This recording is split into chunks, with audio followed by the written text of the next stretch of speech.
Right. It was time I took the household reins in my hands and turned the Harrison's residence into a real family hearth. Warm, welcoming, delightful. Now that I was finally in America, living with Chris, and had a great new job, I thought I shall clean, I shall cook, I shall become a domestic goddess as fierce at the homemaking front as I was in the more intimate realm of our relationship. Chris will be amazed when he comes back home, as he will realize that he married the most marvelous woman to have ever walked the earth. Okay, my darling readers, I do have to admit, I was bored out of my mind. Since the new Ocean Isle Hotel was not opening until January, I had almost 2 months ahead of me of doing pretty much nothing. Chris worked 5 days a week waiting tables at another local Grand Hotel, Jekyll Island Club, so I had to get used to spending long afternoons and evenings completely and utterly alone.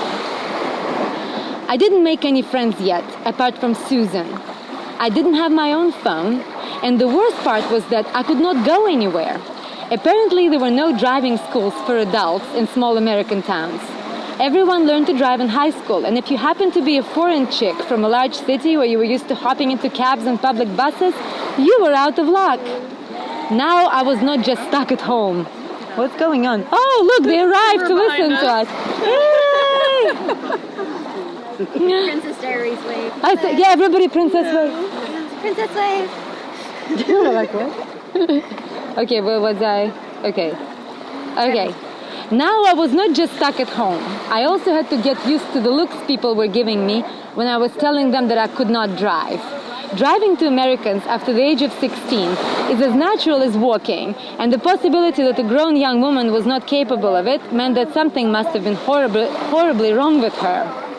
Was she a convicted felon who'd lost her driver's license? Is that a tour? Mm-hmm. It is. Yes, it is. I think I'll just have to wait. Hello! They're like, okay, who's that crazy woman? Yeah, so we're starting to get big waves right now. Let's keep an eye on them. That's why we're reading now. So that's why I seem to be reading fast. I'm not, but okay. So, yes. Driving to Americans after the age of 16 is as natural as walking, and the possibility that a grown young woman was not capable of it meant that something must have been horribly wrong with her. Was she a convicted felon who'd lost her driver's license? Was she pulling their leg in the most bizarre fashion? Or perhaps she was just a crazed lunatic on the run. Add the Russian accent to the mix and you get the picture. I sighed with frustration. I was a ridiculously bored individual. That one I knew for sure. But I was not going to let the circumstances bring me down. My arms akimbo, I headed over to the bedroom to see if I could add some sparkle and shine there.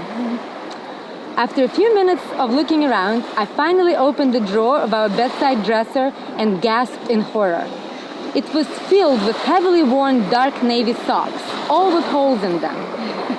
I instantly remembered how last summer I had constantly been giving Chris a hard time about wearing socks with holes. And suddenly, I knew. Eureka! I picked all of them up at once, carried them to the kitchen, and dumped the whole pile into the garbage bin. Voila! My husband shall no longer be seen with his toes poking through his socks. Inspired by having completed my first marital mission, I looked around and spotted a dirty laundry basket. It was beckoning to act, and so I did. In about 4 hours, when it already started getting somewhat dark outside, I had completed 2 loads of laundry, washed all Chris's corduroy pants, and even had a huge pot of traditional Ukrainian cabbage soup boiling on the oven top. Chris is going to be so pleased. My husband must have been in sync with my mind, because just as I thought that I heard the key jingling in the lock and jumped up in excitement. I turned the stove off and rushed to the living room. Darling, what is this horrible smell? Why does the house smell like cabbage? Horrible? I was lost for words, and my arms instantly fell to my sides in dismay. I hate cabbage. Geez, we need to burn some candles in here or something. But I spent 3 hours making it, and I didn't know you didn't like cabbage. Darling, I'm sorry. I must have looked really pitiful as Chris's face suddenly had guilt written all over it. I know you probably worked very hard to make it, but the smell was just so powerful it almost knocked me out when I got in the door. He laughed, placing his hands on my waist and leaning forward to kiss me. This is not funny, I retorted, drawing away from him, plopping rebelliously on our futon couch and turning on the TV with the remote control, while deliberately avoiding looking Chris in the eye. Oh, come on, Elena, don't be like that. It's okay. He sat down next to me on the couch, kissing me lightly on the lips. I'll tell you what. Yes? I asked, half smiling, half pouting, my eyes still fixed on the TV screen. You look tired. How about you relax here for a minute? I'll make us 2 bowls of your delicious soup and we'll have dinner here and watch something you like. Sex and the City, perhaps? You feel like a bit of an ass because of your behavior earlier, I asked. I do, guilty as charged. Chris bowed in an exaggerated, apologetic manner, smiled and walked off into the kitchen. I was so exhausted. Apparently being a homemaker is not an easy task at all. So I closed my eyes and almost started dozing off to the oh-so-familiar intro of Sex and the City when suddenly... Elena! Chris shouted, storming into the living room. Oh no. I only saw Chris with this facial expression once, right before he was going to fight that guy in Prague. That definitely was not good, whatever that was. What's wrong? I heard myself ask, my voice suddenly sounding very small. What's wrong? What's wrong? Can you please tell me why all my socks are in the trash can? He asked, the indignation rising in his voice with every second. Oh, about that. I paused since I had not expected such an outrage and then continued, choosing my words rather carefully. All of these socks are so old, Chris. They're full of holes. Why don't we buy you some new ones tomorrow? I don't want new socks. I want my old socks. I'm used to them. I've been wearing them for a long time. You don't say, I retorted sarcastically and regretted it right away. Chris's eyes lit up with that game-on sparkle that I would encounter so many times in the future, and he disappeared into the kitchen for a few seconds. When he showed back up, he was carrying all the socks in his arms.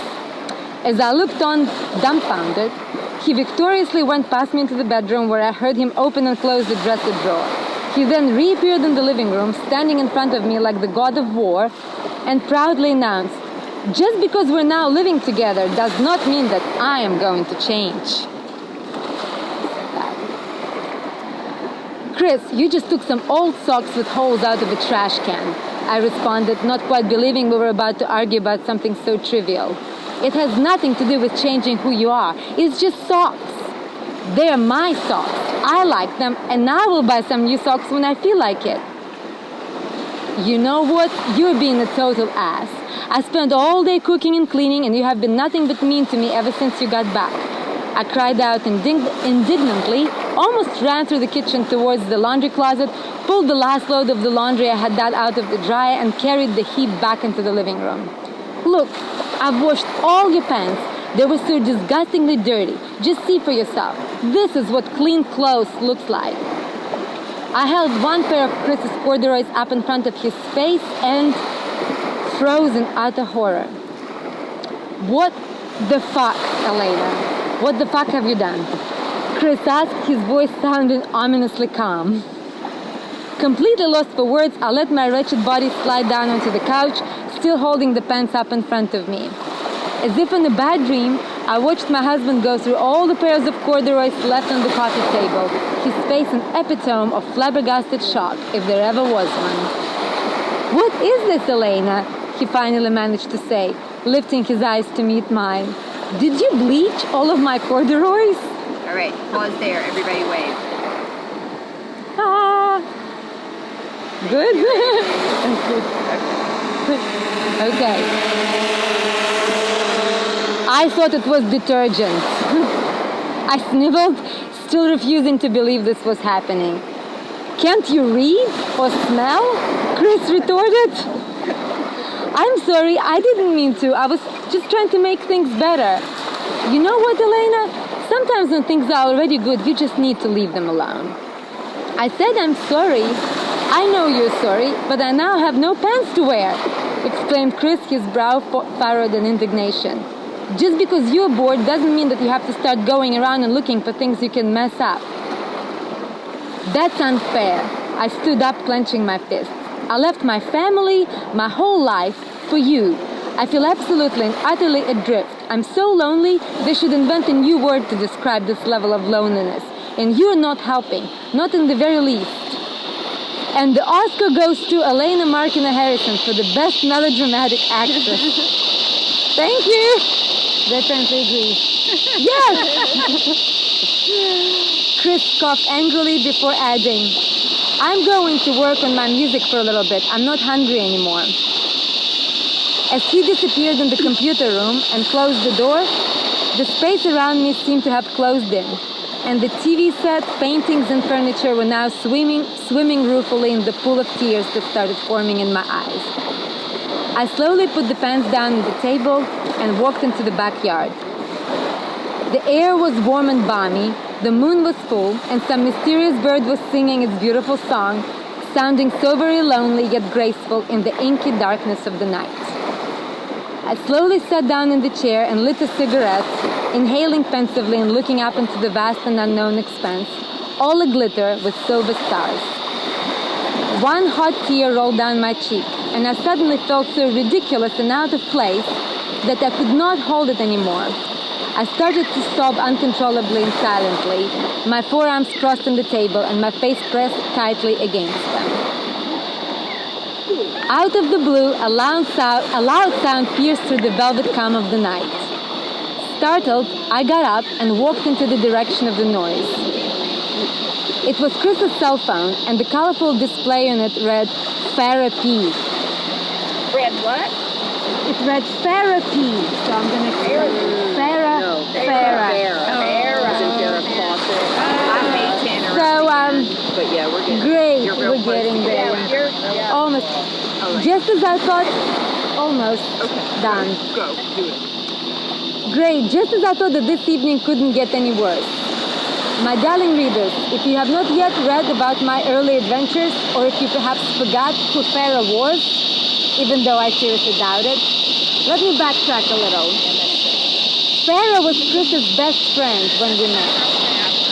Huh? The best friend with benefits. She didn't like it at all when Chris and I got married, and she tried every psychological trick under her sleeve to make sure that Chris and I broke up during the year we had spent apart. She moved to Charleston to become a licensed massage therapist, but Chris and her had still remained best friends. I let the phone ring, every little note resonating in my head, making it ache even more. Finally, the living room fell into silence, only to be replaced by one last annoying beep of an incoming voicemail. I stared at the phone as if it were a three-headed hydra. Was she calling him, or was she returning the call? Could I be that wife that checked her husband's phone behind his back? Could I? Would I? Oh, fuck it, I thought. Grabbed the phone and scrolled through the recent calls. The answer was staring me in the face, mocking me. Chris called her on the way home from work.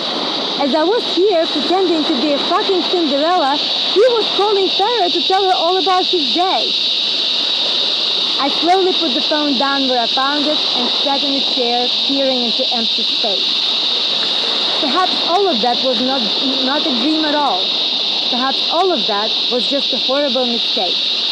Was our romance and our marriage strong enough to survive reality?